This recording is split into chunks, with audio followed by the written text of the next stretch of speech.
him to come forward to present this message for us. Thank you, Samuel.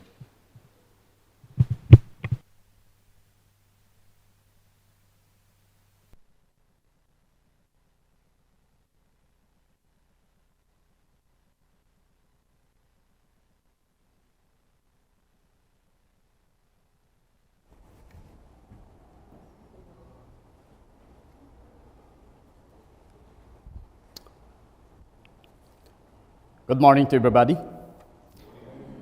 I thank the Lord for the good chance that I was able to came here in Australia. And especially, I saw Brother Sas just this morning. He was my first mentor in the Philippines when we start the missionary school in Philippines. And I'm so also happy. For some here, I have already known a long time ago, like Sister Nina, and to see new faces. And this morning, I have a nice message to give to you. It's about to know God is to worship Him. Many people are actually trying to worship God, but they do not know Him personally. In the world today, there are many people who say knows God. But in the time of Paul, he found out that there are people who are worshiping God whom they do not know. In Acts chapter 17 verse 23, it says, "For as I passed by and beheld your devotions, I found an altar with this inscription, to the unknown God, whom therefore ye ignorantly worship, him declare I unto you." Here, Apostle Paul found out when he is going around preaching the gospel. I forgot. Sige, pause mo.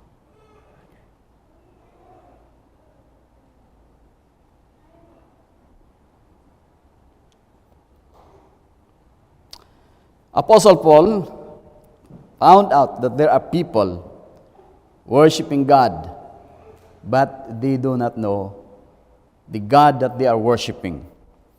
And Apostle Paul took the opportunity to teach them, to declare unto them the true God whom they are worshiping.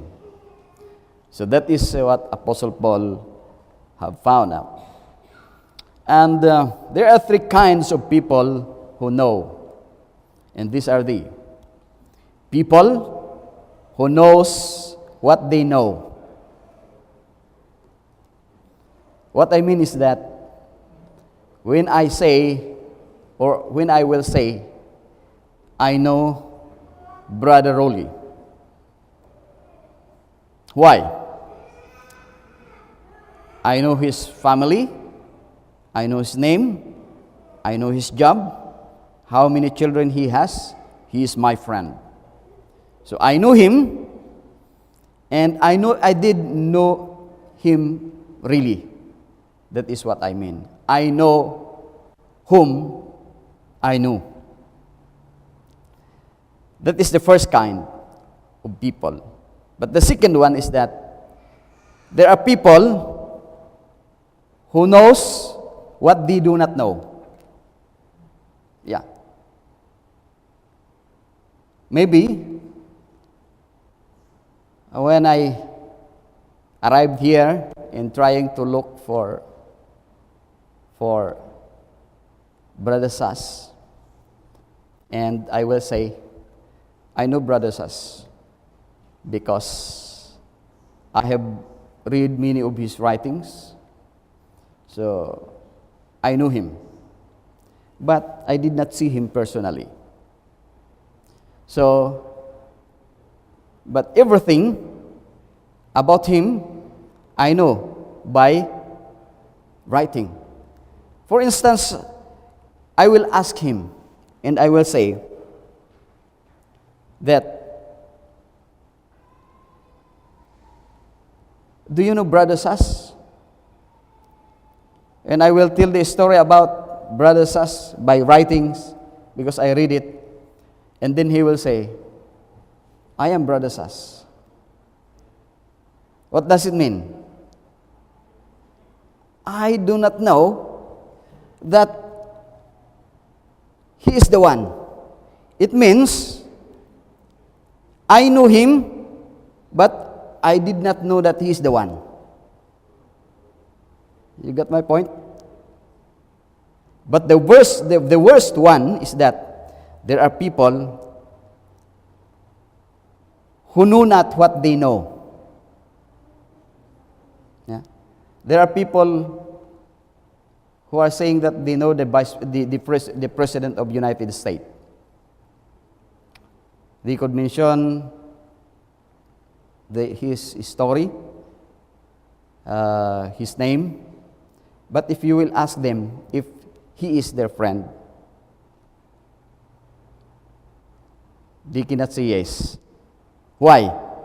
Because they knew him only by name, profession, but he is not their friend.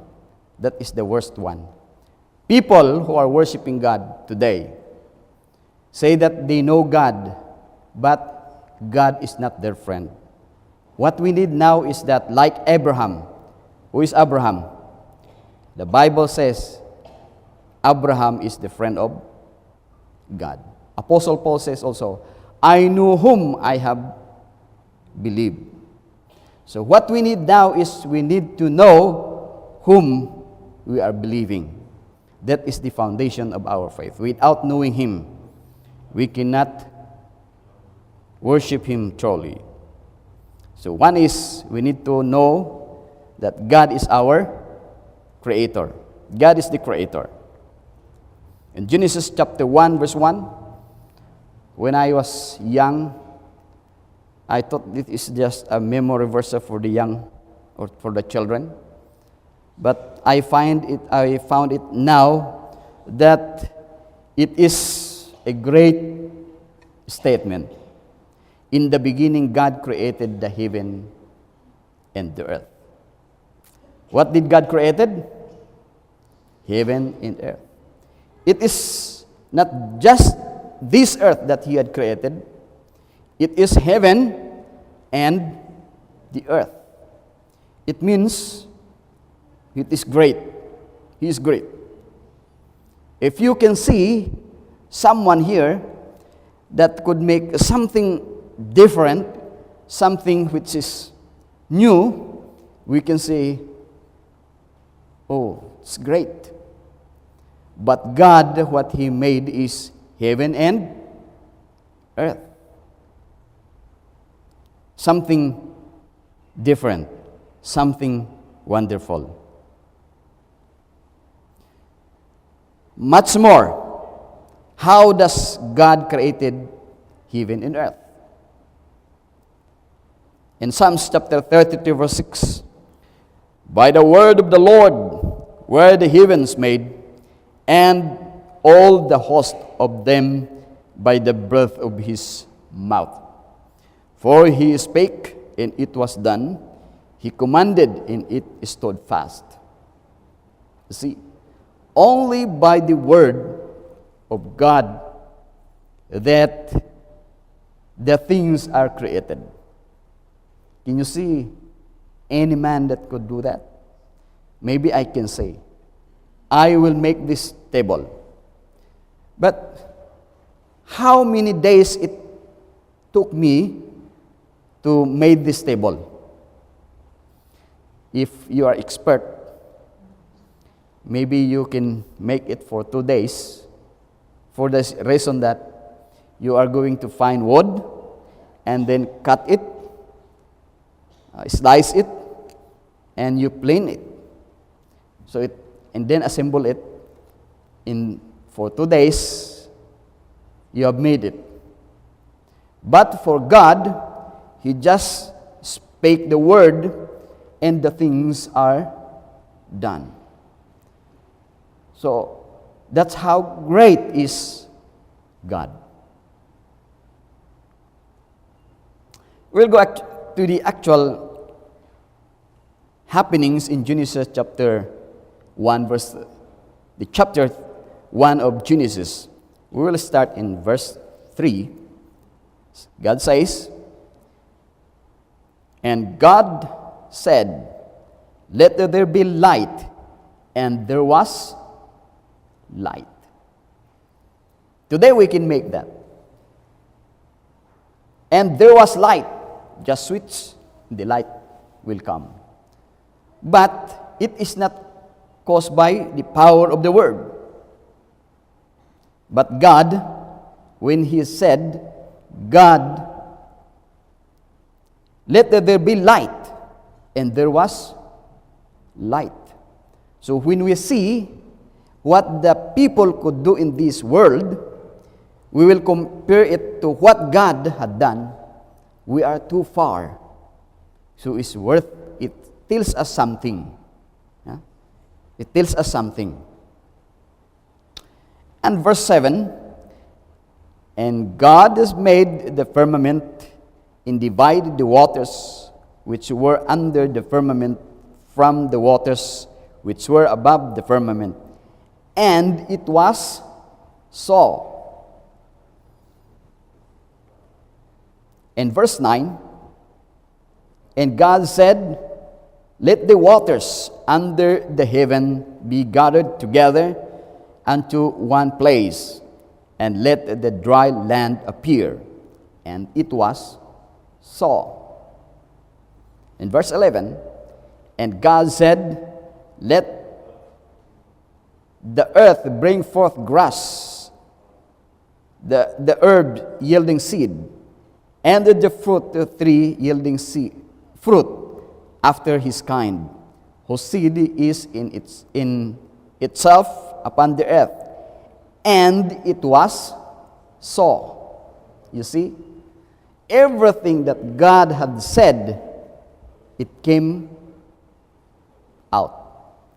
It was done, for it was so. And we should remember that it is not only this earth that God had created. He created other worlds. In Hebrews chapter 1 verse 2, "Hath in these last days spoken unto us by His Son, whom He hath appointed heirs of all things, by whom also He made the worlds." See? He did not create a single world. He created worlds. So how wonderful God is. And Hebrews 11 verse 3. "Through faith we understand that the worlds were framed by the words of God, so that the things which are seen were not made of things which do appear." See, the worlds that He had created, it is framed by His word. Yeah. It is not like when we do make a house, we make the foundation, we make all the frame by our hand, and it will take us many days. But the words that God had created, it is framed only by His word. That how is God is created everything, and He is more than created beings. The spirit of prophecy, Patriarch and Prophet 78. "The holy inhabitants of other worlds were watching with the deepest interest the events taking place on the earth." What are those who are so interested to what is happening in this earth? It is the inhabitants of other worlds. It is not one world, it is other worlds that God had created. So beside this world, this earth that we have, God had created worlds. Of course, He created the moon and the stars. We know that in Genesis. The Orions, He had created that. And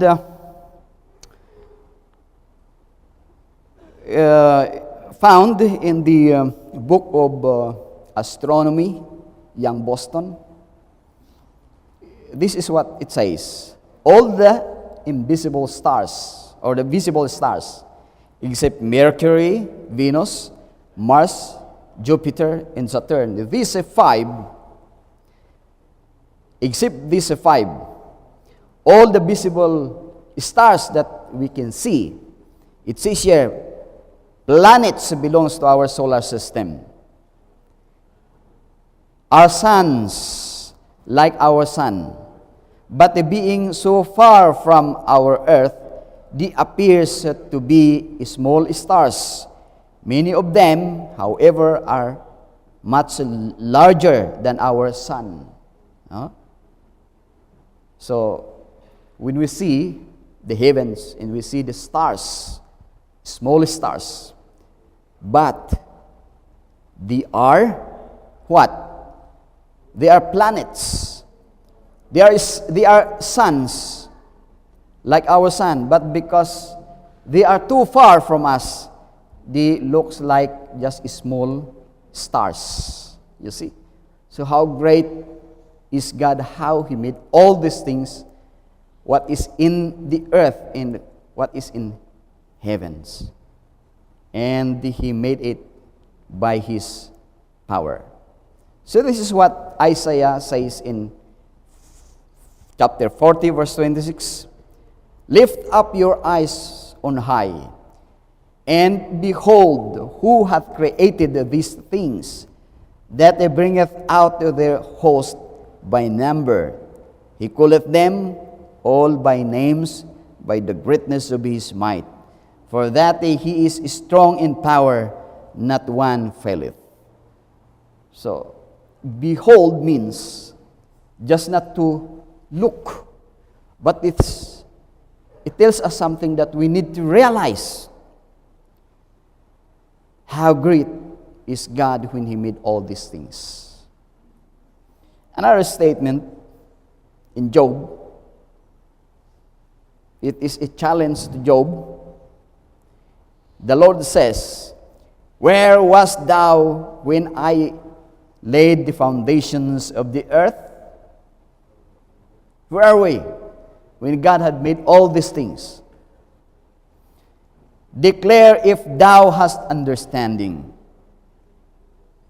Who hath laid the measures thereof, if thou knowest? Or who hath stretched the line upon it? Whereupon are the foundations thereof fastened? Or who laid the cornerstone thereof? See, this is the challenge to Job, and it was also to every one of us. Do we know who had made all these things? He is not a small God. He is a great God because He had done all this.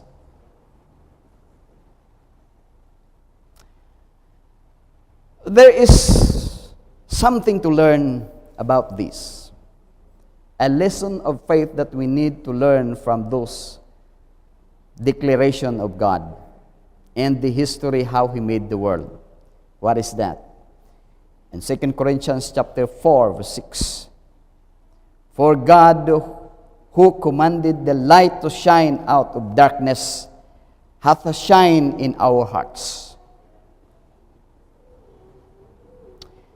Who commanded the light to shine out of darkness? In Genesis chapter 1, verse 3, and God said, let there be light, and there was light. It is God that commanded the light to shine, is able to shine in our hearts.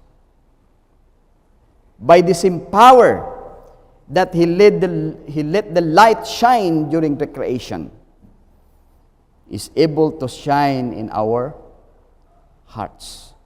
This is one of the lessons we need to understand on those. And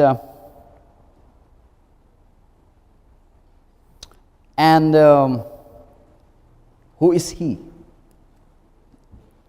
In John chapter 1 verse 1, in the beginning was the Word, and the Word was with God, and the Word was God. The same was in the beginning with God. All things were made by Him, and without Him was not anything made that was made. Who is He? Who is the Word? Who is in the beginning? And the Bible said He is God. It is Jesus Christ. So Jesus Christ is the Creator, which we understood that created everything by His Word.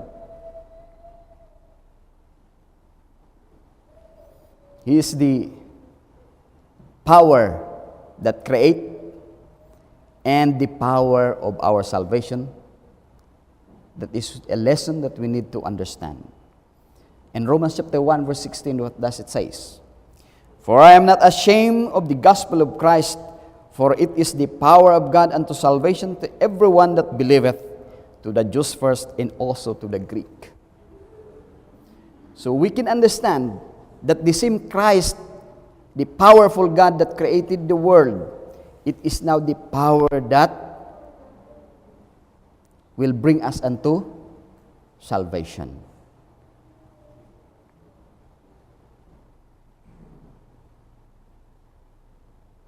Colossians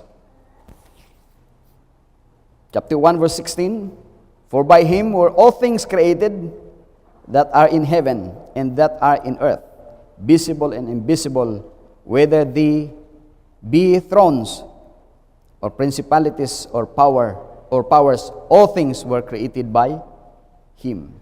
And that power that created those things is the power that He will use to create unto us a new heart. I want to read to you one verse. In Psalms chapter 51, verse 10, when David understood this, what he says, create in me a clean heart, O God, and renew a right spirit within me. Why that David used the word create in me? Because he understood that the only way that a new heart will be created in a man or in man is the power that created the world. My brethren, and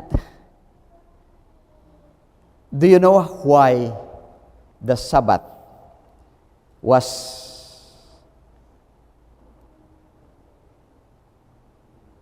placed at the end of the 6 days of creation? Where does the Sabbath place? At the first day of creation or at the last day of creation? Or at the last day? Why did God place the Sabbath at the end of the 6 days creation? We'll see. In Ezekiel chapter 20, verse 20, and hallow my Sabbath, and these shall be a sign between me and you, that ye may know that I am the Lord your God. What does it mean? If we will connect it to Genesis chapter 1, verse 1, and hallow my Sabbaths, and these shall be a sign between me and you, that ye may know that I am the Lord your God, that created heaven and earth. So the Sabbath, why it is placed at the end of creation? Because it is a remembrance of creation. Every time the Sabbath will come, we will remember the powerful Creator. It is not the day itself that make the day important, but what the day is pointing. Right? You know, in the Philippines, there is a day which is very important for the Filipinos. It is the June 12. You remember that, Brother Rolly? June 12 was so important for the Filipinos because that was the date where the independence of the country were. So every 12 of June, there's no offices. It is a free day. They are celebrating that, what we call Independence Day. It is not the date itself is important, but what happened at that date that makes the day important. The Sabbath, what makes the Sabbath important? Because that day, God had made all things that's finished, and by that day, that is a remembrance of the power of God in creating the world. That is why it is not put in the first day. Because if you put the Sabbath at the first day, it would mean nothing. You know, there is a foreigner came to Philippines, 3 of them a pastor, and then they plan to build a school, and then they went to other pastors in the Philippines and they said, we will make a school.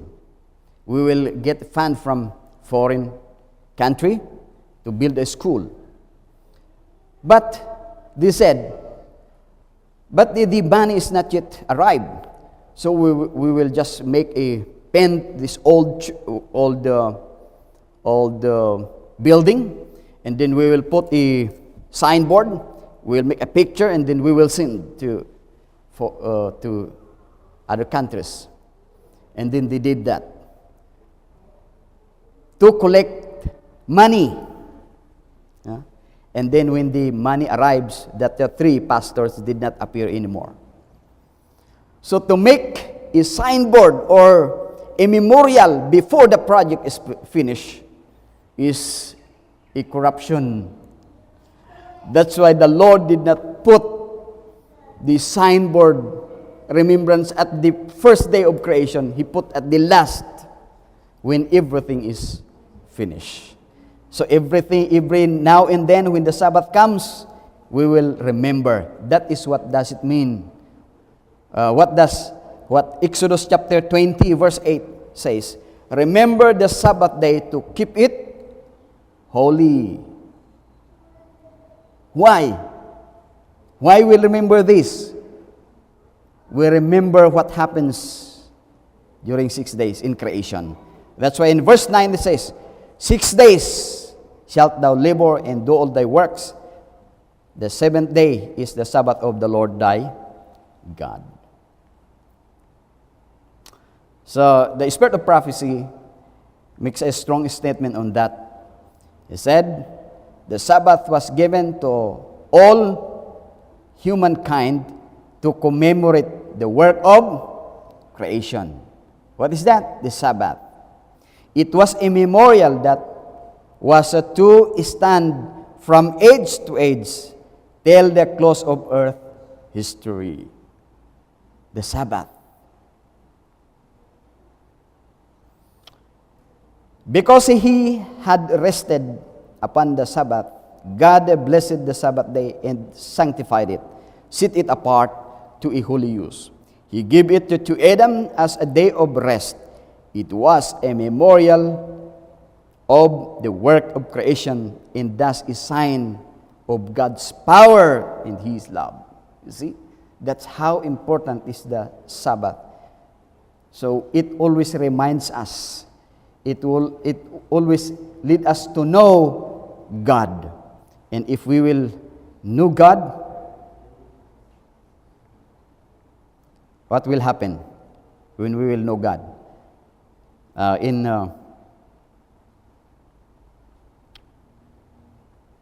want to read the text that was read before in Revelation chapter 14.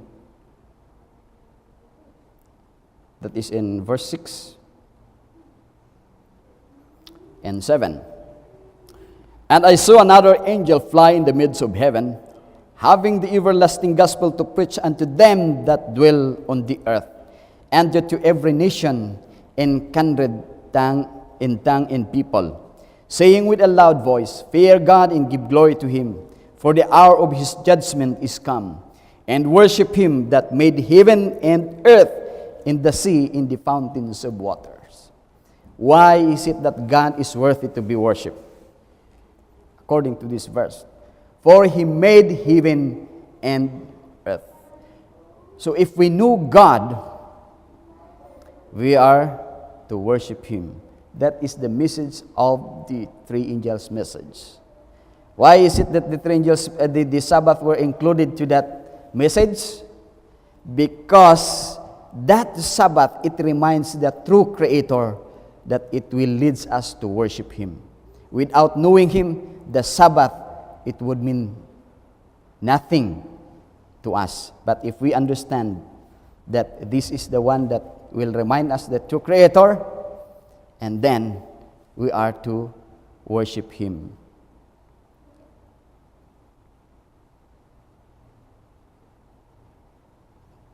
In Revelation chapter 4, verse 11, Thou art worthy, O Lord, to receive glory and honor and power, for thou hast created all things, and for thy pleasure they are, and they were created. You see? So we can see that the reason why people are worshiping God without knowing him personally, they could not keep the Sabbath. There is a statement in the Spirit of Prophecy that says, if people only know and worshiping on the Sabbath, there would be no infidel. There would be no infidel if we are worshiping on the Sabbath. One thing more, what the Sabbath is pointing. In Ezekiel chapter 20, verse 12, Moreover, also I give them my Sabbath to be a sign between me and them, that they might know that I am the Lord that sanctify them. How does the Sabbath, what does the Sabbath pointing besides the creation? It is a sign that the Lord is the one that will sanctify us. What does it mean by sanctify? To make holy and desire obedience. To sanctify means to make holy. And who will make us holy? Who will sanctify us? It is God. Who is that God? That created the heaven and the earth. It is not we that will create that sanctification in our life. It is the God that created the heavens and the earth. Because the only power that could change us in our hearts is the power that created the heaven and the earth. Now, how is the Sabbath is so important? Because it points to us the true powerful Creator and the powerful Redeemer. So we can come now to God and say, Create in me a clean heart, O God, and renew a right spirit in me. Who is that power? It is Christ. So in Philippians chapter 2, verse 13, what does it say? I can do all things, but through Christ, which strengtheneth me. John chapter 15, verse 5, without me, ye can do nothing. The same as if Christ were not, the things were not created. And if Christ is not in us, there is no creation in our hearts. This is the message that we need to understand this morning.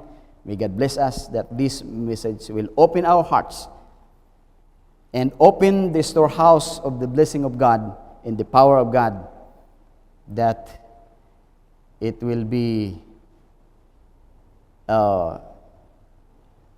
it will create unto us in new hearts, and we will be prepared to that place that God had created or made for us to dwell forever. This is my wish and my prayer.